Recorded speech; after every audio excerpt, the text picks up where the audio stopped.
That morning I went to work on the bus and the woman sitting next to me had a little child on her lap, and he was asking her, "Oh, mommy, what does Brexit mean?" And she said, "Oh, it means that all the foreigners have to go home." And the child went, "Yay!" And I was quite shocked, especially because I think 90% of the people on that bus were foreigners, so yeah.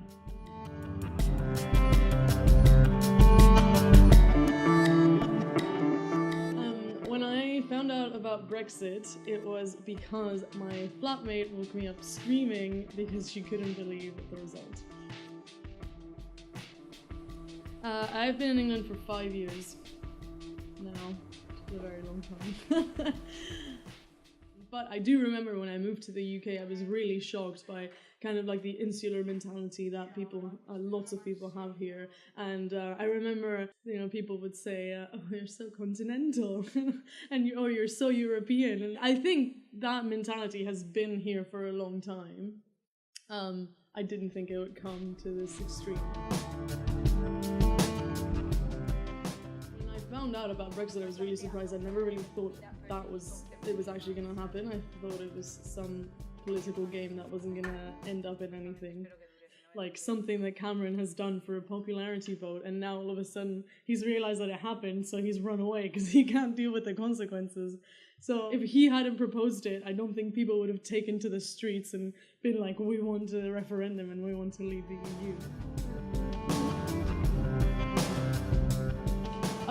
Professionally, I think it's gonna affect me quite a lot, and now I'm kind of in the midst of deciding what I have to do. I'm a freelance filmmaker, and I don't think it's gonna be easy to be freelance if they do trigger Article 50, and especially now with Theresa May, if she starts having all these plans about how much money you have to earn to be able to stay here, and I don't know if I'm ever gonna make enough money to be able to stay here. And so now I'm considering whether I want to stay here or whether I want to take a full-time job, which I don't want to, but I think it's going to be really difficult to keep on being freelance, like not in the next 2 years, but probably after that.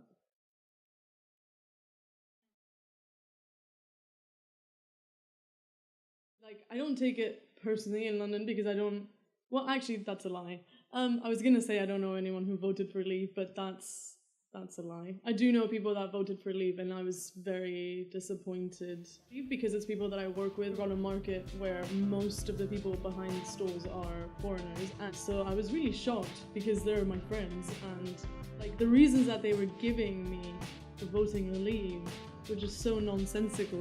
Like, I want my country back. It's like, who took it away from you?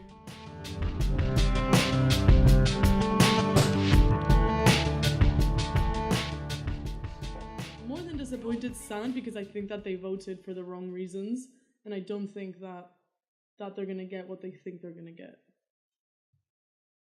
I feel that this vote was kind of like an anti-establishment vote, and it's like the vote of the disenfranchised that have voted against the establishment and they're tired of the status quo, etc., etc.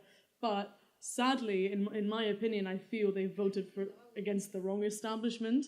Like, the EU is not the establishment that is keeping them in that situation. It's like years and years of a Tory government that hasn't been able to deal with that situation, and now they've voted for the very same people that are going to fuck them over even more. The epitome of that is the fact that people have voted against having people rule them that they didn't vote in, and now they have a prime minister that no one voted for. And I think that's just the greatest irony, and also proof that people voted for the wrong reasons.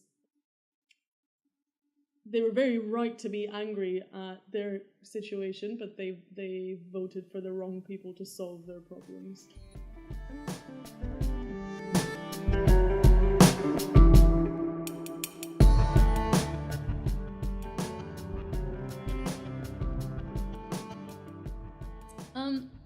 I think the social impact is going to be really big, and I think we're not going to feel it for a while.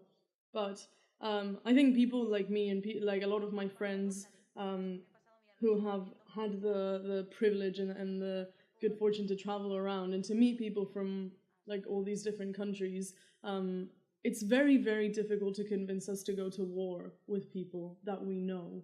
It's very difficult for people to convince us that, you know, a whole population, a whole country, a whole nationality is just like this faceless thing that is your enemy. If you can personally put a face to it, if you know someone from a specific country that people are trying to pit you against, it's very difficult to convince you to go to war with those people. And I think that our generation is really lucky in the sense that we've had all this like freedom of movement, and we've traveled around so much and lived in different countries and studied in different countries and met all these different people. And if that gets cut, it's going to be increasingly easier to make whole nationalities faceless and not personal.